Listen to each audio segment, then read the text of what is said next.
Happy Sunday. This is your style appetizer for the week.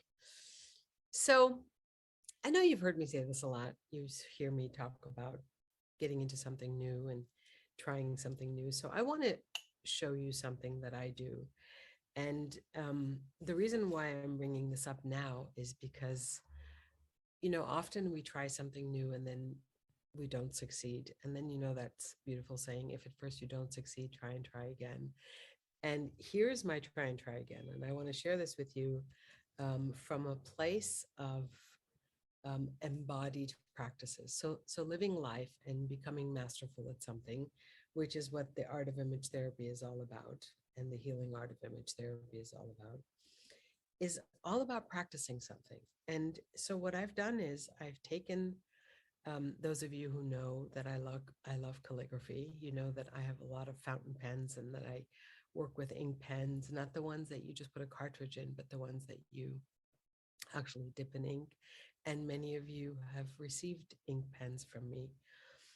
What you may not know about me is that I'm trying to learn how to take a feather. These are the bottoms of feathers my beautiful friend Susan brought me. And the feathers went bad. They were eaten up by moths. So I cut the bottoms off and I saved them here in a cup, in one of my favorite cups on my desk.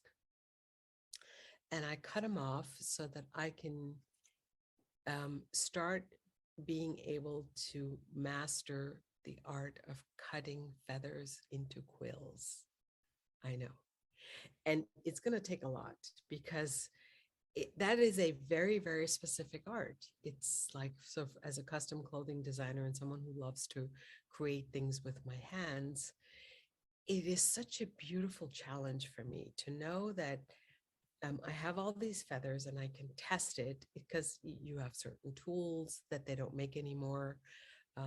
Certain tools that you use to clip the front of the tip of the feather and how you hold it, and whether you're doing it left-handed or right-handed is a whole different story.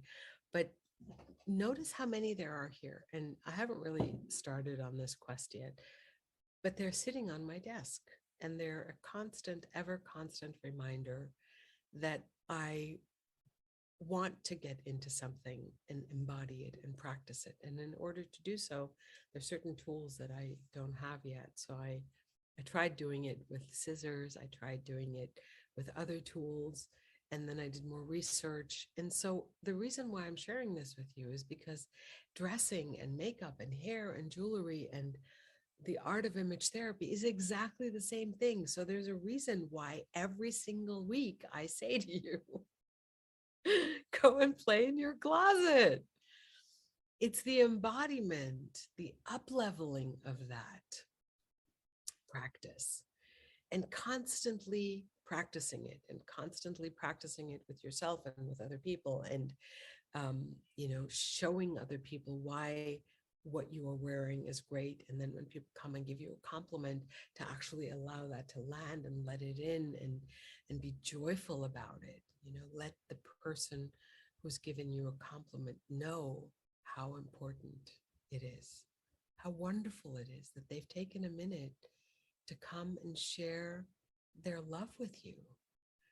And so all of these are practices. So don't stop. Don't ever stop.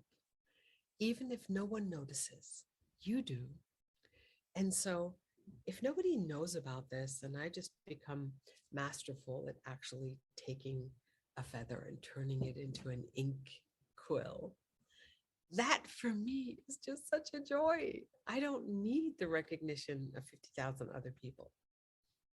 I need to know that path that I've come, and maybe you can learn the same, because it has to do with contentment. Like my contentment and my joy and my love grows from where I can see myself. I used to be to where I'm going. I used to be there, and this is where I am now. And I've practiced, and between me and God, I get to see what I'm capable of. And no one really has to know except me. So, having said all that, I do want to know how you're doing. Not because, you need the accolades. We all need the acknowledgement. But because I want to rejoice with you on your journey. I want to rejoice and hold you up.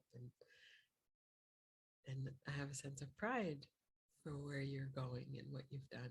So congratulations on all of it. Keep embodying the practices. Keep shining brighter. Go play in your closet. And I'll see you next week. Bye.